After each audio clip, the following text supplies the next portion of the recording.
Hello students from La Patera, it's Mr. Rock, and today for our lesson we are in the kitchen.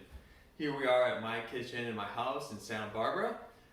Today for this lesson you'll be using your Cook Grow journals and you'll be writing down the recipe to this. What we're cooking today is going to be called stone soup. Okay, and you can look into a book, it's actually called Stone Soup. It's a really fun book. You can rent it from the local library. And today we have a special guest. Her name is Chef Christina, and she's going to help us out today. So as we go along, feel free to take notes and do this at home. You may want to have some help from your parents and or your older brother or your older sister. I know I need some help in the kitchen, so I'm super glad Chef Christina is here today. So, Christina, Chef Christina, can you please show us some ingredients and what we're going to be doing today? Alright, all ingredients we're using have been found at the local market, farmer's market here in Santa Barbara, or came out of the garden that you grew yourself and harvested, which is one of the simplicities of these beautiful plants is you can grow them literally outside of your kitchen. Can't get any better than that. So this is a very impressive leek. That is going to be one of our onion flavors going into the dish. Using celery, carrots, very accessible. Definitely things at the grocery store if you can't get to the market for any reason. And we're going to use some wonderful white yams, kind of unique, but you can certainly use the regular orange ones, but these are fun from a local farm. Then kale. Hey students, here I am in my backyard garden collecting some of the ingredients for Chef Christina. This is a dinosaur kale, also known as lacanato. To harvest this, it's pretty simple. You find the leaf that you would like this one right here on the outside. You pull down and twist. That's one method. Now if you don't have this, you can use a scissors and you can cut right here. Other types of kale that you might find available in my garden is called a purple kale. So here's a purple kale. Again, taking it, twisting it, and we'll use this in the soup. Of course, it is organic, so we'll have to wash it off. Always washing your produce. Okay, let's go to the kitchen. Adding in, at the end, some beautiful cilantro, a little bit of radish. Definitely some garlic, one of the healthiest things you can get into your diet. And then a Mexican lime. It is a lime. It is supposed to mature into yellow from Looks like a lemon though. Yes, but Yeah. it tastes like a lime. And some lovely pixie oranges from Ojai, from one of the ranches I work with. So those will be our tangerine. So those will be our flavors at the end. Alright, so working with knives, knife stays on the cutting board. It does not fly around, it does not need to be lifted, you don't need to make a bunch of noise, it's about being safe and controlled. This leek we take off the end piece, and whenever you are trimming pieces that are not fit to go on the plate or in the bowl, it goes in the compost pile. As I like to say, that's dinner for the worms. So this is giant, you want to make everything a size that you can actually handle. Yeah, the farmer's market has some really big leeks this time of year. Winter is a really good time for big leeks. It is. So leeks are beautiful. This is all, it's in the onion family. This is all onion, very delicate flavor down here. The outer pieces are a little tough. So some of this that does not look like you would want to chomp into it, go ahead and put that into the compost collection too. Chef Christina, if I don't have leeks at home, what's something that I can use? Okay. Regular onion, white or sweet onion, and your other option is shallot, which is like a little mini purple onion. Of course. So those are definitely available. With leeks, they're in layers, and they will have some dirt on them. These are grown beautifully organically, so you can just wipe it off. You can also rinse it off quickly if you want to take care of that. Dirt. I'll go rinse this off. Thank you. And celery is one of our most common ingredients added. The end pieces are a little tough. And then just slicing into bite-sized pieces. Everything that you're going to cut up needs to fit on a spoon. And when you are chopping, the idea is to keep the tip of the knife on the board and you use a swooping motion. So you don't need to pick the knife up, you don't need to slam it around. It's all just a slow, swooping motion.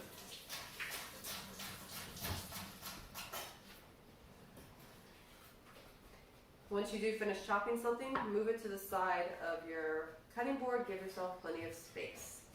Alright, so with the leek, you're going to do the same idea. You're going to do cut side down, so it gives you stability. Okay.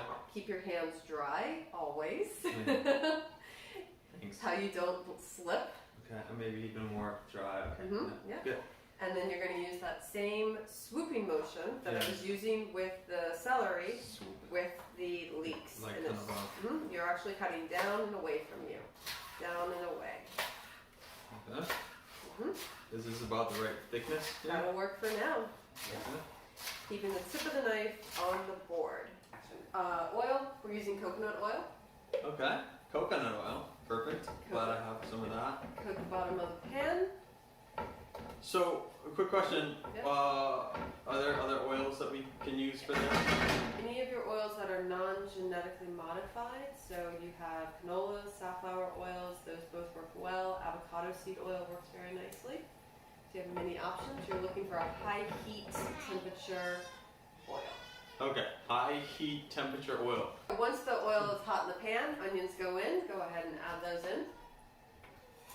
I have like this irrational fear of knives. Is there a reason? No, you should be respectful of your knives. A knife is your most sacred tool in the kitchen, and it should be treated with absolute respect. I feel that. All right. Alright, we're also going to add in that celery.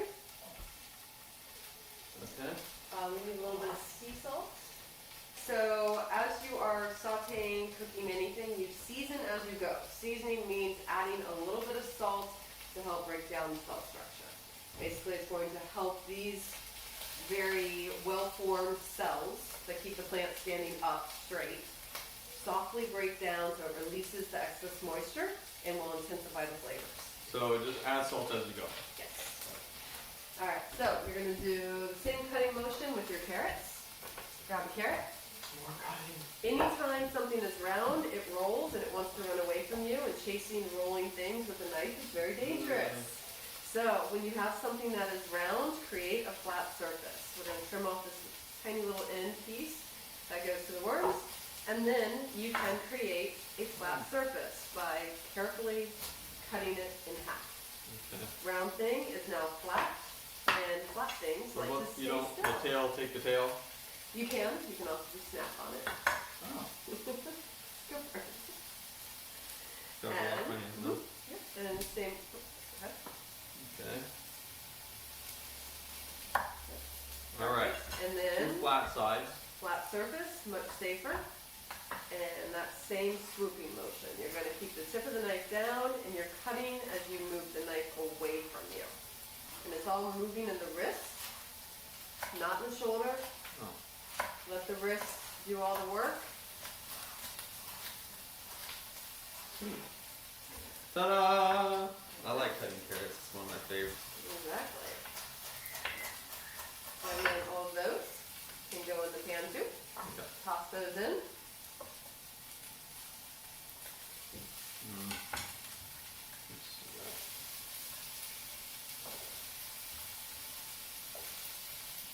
Alright, and these are, you can go too. There. There you go. We good? Very good. Farmer's Really- market. Really sweet. Gotta love your farmer's market or backyard carrots or La Patera carrots. Wherever you can get your carrots, the closer to your house, the better. Yep. All right. Less distance. Always So better. I almost filled up. That's a good thing. So just so everyone can kind of see sauteing right here. It's like a stir fry.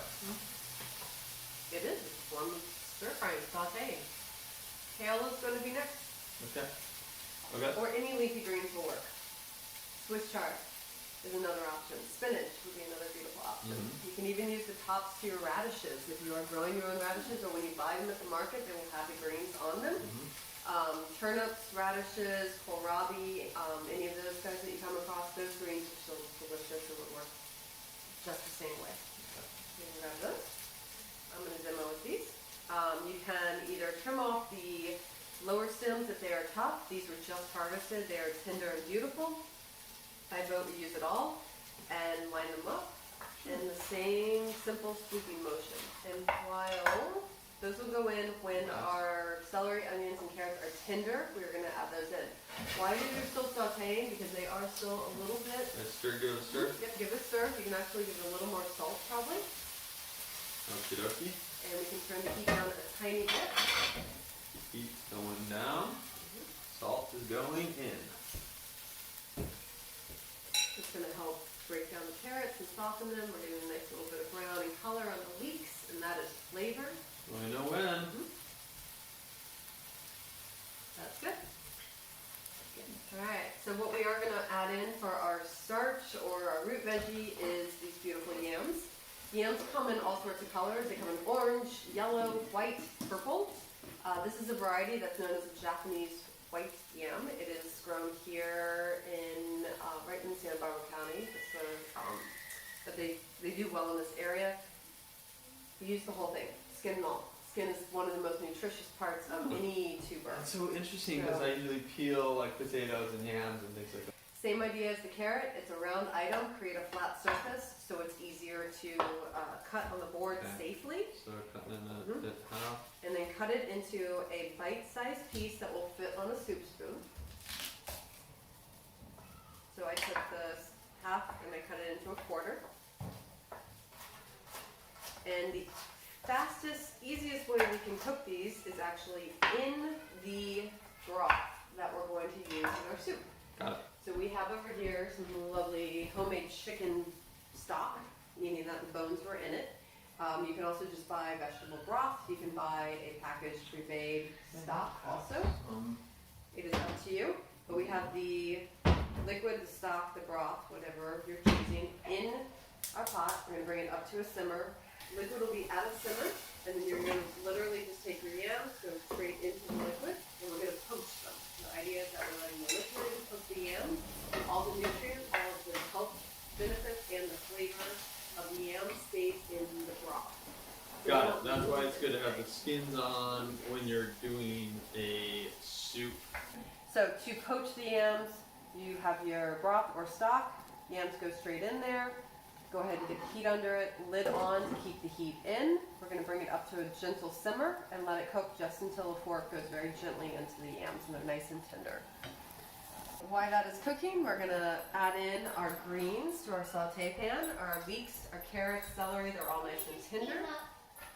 Give those a quick saute, and because I did just add a significant amount of greens, this will take a few more minutes just to soften.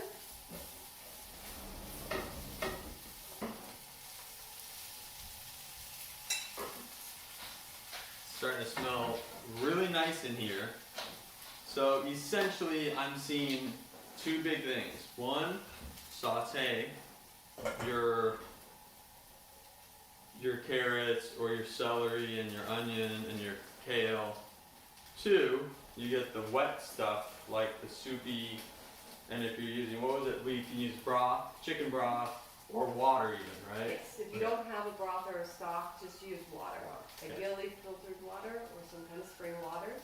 So a pot with water, and that's where you get your potato and or yam or something to, right? Okay. And then do we combine? We will when we plate them up. Okay. But first we're going to do our garnishes. Garnish. So we have some beautiful cilantro. You're going to, any of the tougher stems, you can take and discard those. And then you're going to do a little rough chop. Keep that on your board. Garnish means the stuff you put on top. Yes, the finishing touches. Finishing touches. And if you don't have cilantro, basil works beautifully. Sage, rosemary, parsley, anything that has that soft, tender, beautiful herb flavor. It's one of the easiest things to grow in your own garden at home. You can do them in just a little planter outside of a window or even inside of a window. Yeah. Chives are another really easy one. Scallions, a lot of easy herbs out there. And the more you... Nice things to put on chives. I love putting chives on top of stuff. Sometimes eat like shredded cheese and stuff on top. Yes. Anyway. And we're gonna, these sauteed veggies are almost finished, so we're gonna actually add a couple flavors in here. I'm gonna turn the heat off. So this is something that I find works well for finishing flavors. Our citrus and both of our citruses, we're using lime and the pixies. You can use whatever citrus you have in the house. We're using cilantro, so the lime goes beautifully. But the outside layer of any citrus has essential oils in it. This is a zester. It is also known as a microplane, but you can take off the outside layer. Do you have, can I use, like, I have this at home? Is that? Yes, thank you. Okay. I'm gonna let you do. You have this at Yeah. home. You have a Yeah. side over here that's really. You do that one.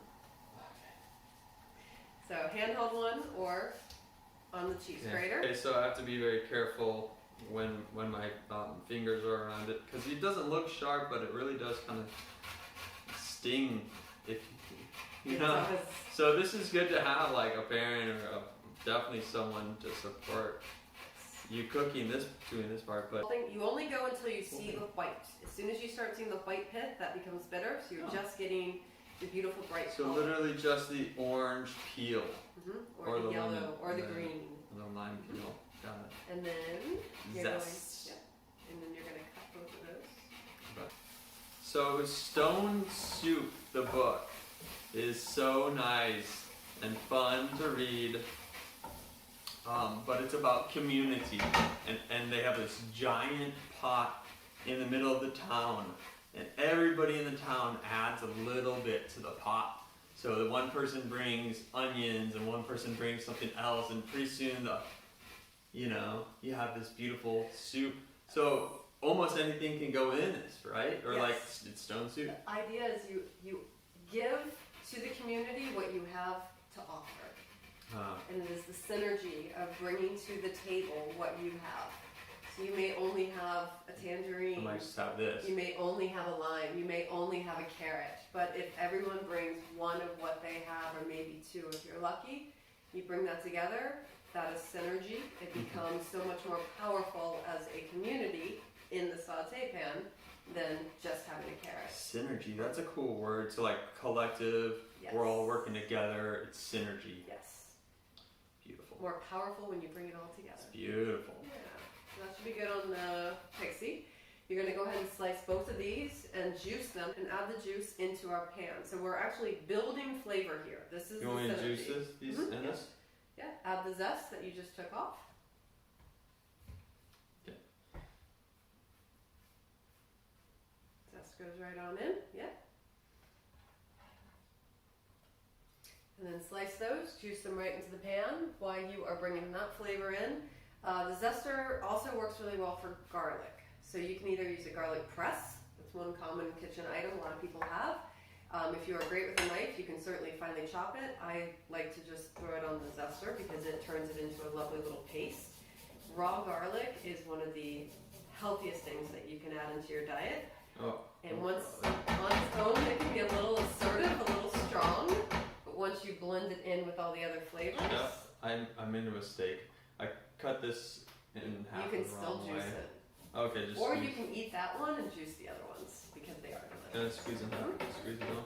What if I get like a, seed drop in there or something? Pixies actually don't have seeds, but Oh.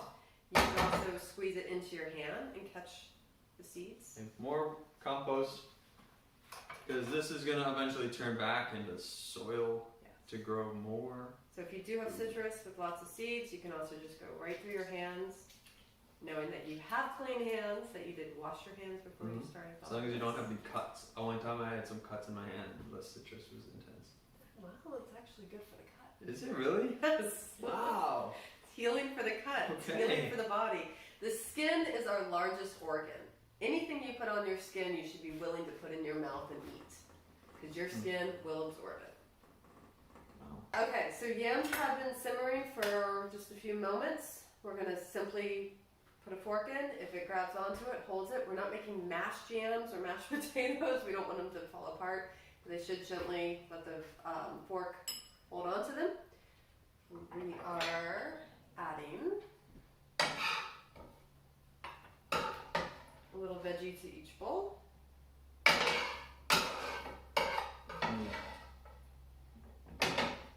And then yams with the broth right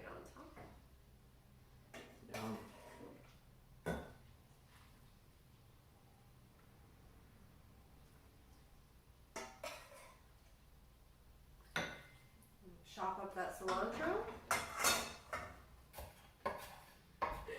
It's like an art. It is an art. You get to kind of create your own.